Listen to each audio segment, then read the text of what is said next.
सत्कार योग प्यारी सात संगत जी, प्यार और सत्कार से कहना धन निरंकार जी। सबसे पहले सतगुरु निरंकार दातार का शुक्राना करती हैं, जिनकी अपार कृपा से सात संगत माँ के बीच में बैठकर आशीर्वाद लेने का मौका मिल रहा है। सात संगत जी, ये जो आज के विचार हैं, इन विचारों द्वारा हमें यही समझाया गया है कि कण कण से शिक्षा। हमें सतगुरु माता जी ने कोरोना काल में ये टॉपिक भी दिया था, कण कण से शिक्षा। जहाँ से भी हमें कुछ सीखने को मिले हम उसको सीखते चले जाएं। तो दासी एक स्टोरी पढ़ रही थी, इस स्टोरी में भी हमें यही सीखने को मिला है कि एक बहू ने कैसे अपने ससुर को सेवा करने की शिक्षा दी। सात संगत जी, आइए सुनते हैं ये कहानी। सात संगत जी कहते हैं, एक सेठ ने अन्न सत्र खोल रखा था। उनमें दान की भावना तो कम थी, पर समाज उन्हें दानवीर समझकर उनकी तारीफ करे, यह भावना मेन थी। उनके प्रशंसक भी बहुत ज्यादा थे। थोक का व्यापार था उनका। साल के अंत में अन्न के कोठारों में जो गला सड़ा अन्न बिकने से बच जाता था, वह अन्न सत्र के लिए भेज दिया जाता था।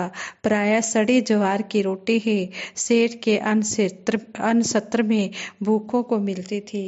सेठ के बेटे का विवाह हुआ, पुत्र वधू घर आई। वह बड़ी सुशील, धर्मज्ञ और विचारशील थी। उसे जब पता चला कि उसके ससुर द्वारा खोले गए अन्न सत्र में सड़ी ज्वार की रोटी दी जाती है, तो उसे बड़ा दुख हुआ। उसने भोजन बनाने की सारी जिम्मेदारी अपने ऊपर ले ली।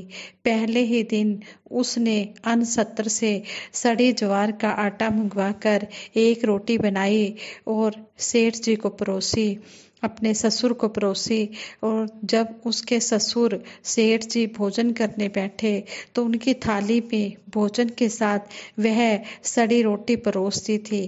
काली मोटी रोटी देखकर सेठ जी ने पहला ग्रास, पहली बाइट उसी रोटी के मुख में डाली और वह ग्रास मुंह में जाते ही वे थू थू करने लगे और थूकते हुए बोले, बेटी घर में आटा तो बहुत है, यह तूने रोटी बनाने के लिए सड़ी ज्वार का आटा कहाँ से मंगाया? पुत्र वधू बोली, पिताजी यह आटा परलोक से मंगाया है। ससुर बोले, बेटी मैं कुछ समझा नहीं।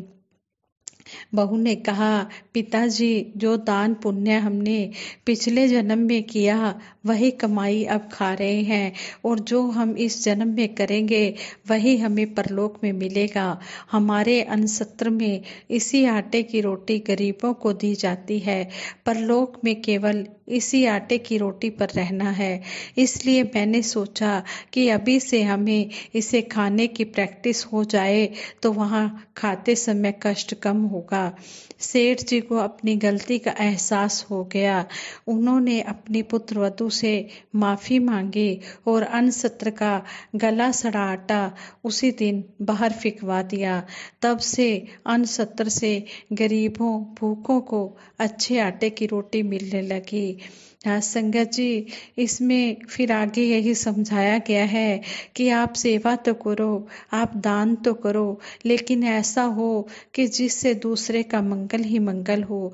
जितना आप मंगल की भावना से सेवा करते हैं, उतना सेवा करने वाले का भला होता है। साथ में आपका भी लोक और परलोक सुधर जाता है। दान करते समय यह भावना नहीं होनी चाहिए कि लोग मेरी तारीफ करें, वाह वाही करें। दान इतना गुप्त हो, सेवा इतनी गुप्त हो कि देते समय आपके दूसरे हाथ को भी पता ना चले।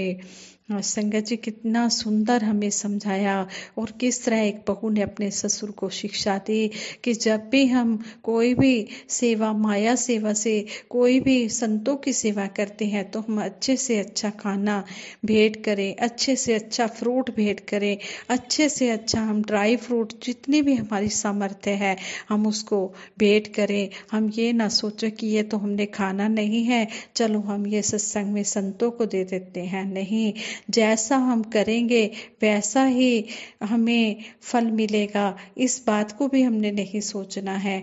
हमने तो सतगुरु निरंकार के आगे यही अरदास करनी है कि ये सच्चे पातशाह, देने वाले आप हो और सेवा भी आपने करानी है। बस हमें सद्बुद्धि देना कि हम सद्बुद्धि से हम सेवा सिमरन सत्संग करते चले जाएं। इसी तरह कहते हैं रहीम जी एक नवाब थे। वे डेली सेवा किया करते थे। उनका सेवा करने का ढंग अनोखा था। वे रुपए पैसों की ढेरी लगवा देते थे और आंखें नीची करके उस ढेर में से मुट्ठी भर भर कर मांगने वालों को देते जाते थे। एक दिन संत तुलसीदास जी भी वहां पर उपस्थित थे।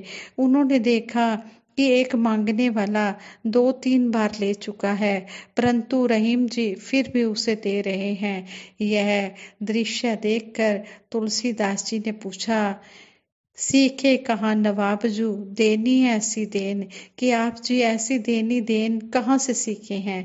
तो रहीम जी ने कहा, ज्यों ज्यों कर ऊंचे चढ़े त्यों त्यों नीचे नैन। तब रहीम जी ने बड़ी निम्रता से उत्तर दिया कि देने हारा और है जो देता दिन रैन, लोग भरम हम पे करे या विध नीचे नैन। कि असल में दाता तो कोई दूसरा है जो दिन रात दे रहा है। ये परमपिता परमात्मा हमें दे रहा है। हम पर व्यर्थ ही भ्रम होता है कि हम देने वाले हैं, इसलिए मेरी आंखें झुक जाती हैं। कबीर दास जी ने तुलसीदास जी की बात का जवाब दिया कि इस तरह दान करते समय देते समय मेरी आंखें झुक जाती हैं कि देने वाला तो ये परमपिता परमात्मा है, यही हमें दे रहा है। और हम पर कोई ये भ्रम ना करे कि मैं देने वाला हूँ। देने वाला परमपिता परमात्मा है, इसलिए मेरे नैन नीचे हो जाते हैं।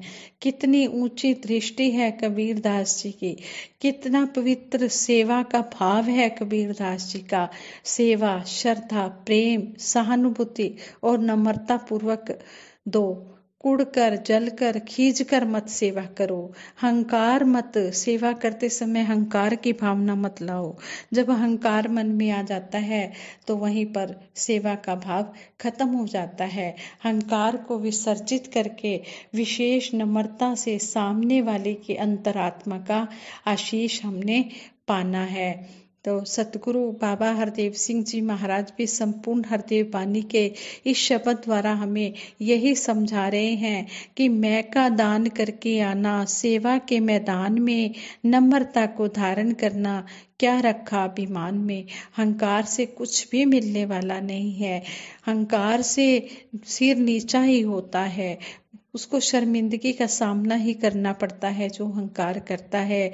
इसलिए कहा है कि मैं का दान करके आना, सेवा के मैदान में जब भी सेवा करें हम अहंकार को छोड़ कर आए और सतगुरु निरंकार का शुक्रिया अदा करें कि हे दातार सच्चे पातशाह, आप जी ने हमारे इस घट को चुना है, इसके लिए आप जी का शुक्राना करते हैं कि आप जी ने इस सेवा के लिए ये घट चुना है। इसी तरह आप जी अपने दास को, दासी को इसी तरह सेवा बख्शते रहना, इसी तरह हम सेवाएं करते चले जाएं और सतगुरु का आशीष प्राप्त करते चले जाएं। यही हमारे काम आना है। सेवा, सिमरन, सत्संग, ये जितना भी हम इकट्ठा कर सकते हैं हम करें। 84 लाख योनियों के बाद ये मनुष्य जन्म मिला है। इस मनुष्य जन्म को हम सतगुरु के चरणों में समर्पित करके सफल करें और सतगुरु के आशीर्वादों के पात्र बने और इसी तरह साथ संगत माँ का आशीर्वाद भी लेते रहें और सत्संग में आते रहें और संतों महापुरुषों के अमलीक लाल वचन जो हीरे मोती यहाँ पर बरसते हैं उनको अपनी झोलियों में इकट्ठा करके ले जाएं और सतगुरु की, निरंकार की और साथ संगत माँ की शिक्षाओं पर अमल करें और इस तरह अपना जीवन सफल बनाएं।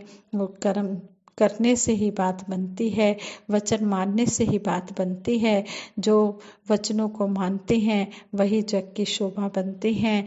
मन के वचन गुरु दे जीवन सवार लइए, तकिए न दूजिया वल खुद नु सुधार लइए। हम अपना सुधार करें कि हम कहाँ पर खड़े हैं। हमने दूसरों से गुणों को ग्रहण करना है और अपने अवगुणों को हमने खत्म करना है। अपने गुणों को हमने खत्म करके गुणों के ग्राहक बनना है।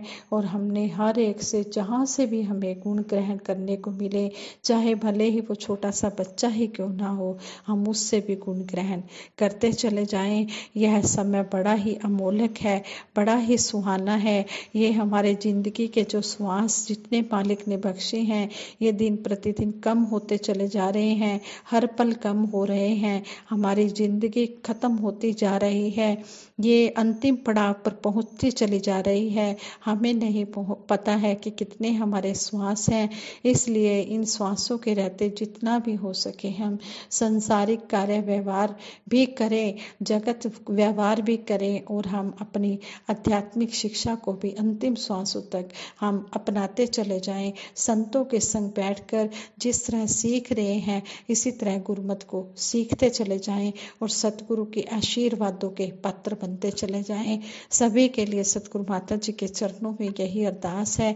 सच्चे पातशाह सभी को इसी तरह अपने चरणों से जोड़ के रखना, किसी को कोई भी कमी ना देना, खुशी इतनी देना कि कोई कमी ना देना। सभी के भले की कामना करते हुए दासी सिमरन कराएगी। सभी ने मिलकर सिमरन में साथ देना है। तू ही निरंकार मैं तेरी शरण हाँ, मैनू बख्श लो। तू ही निरंकार मैं तेरी शरण हाँ, मैनू बख्श लो। तू ही निरंकार मैं तेरी शरण हाँ, मैनू बख्श लो। बोलिए सतगुरु माता सुदीक्षा सविंदर हरदेव जी महाराज की जय। निरंकारी राजमाता गुरु वचन अवतार की जय। साथ संगत जी प्रेम से कहना धन निरंकार जी।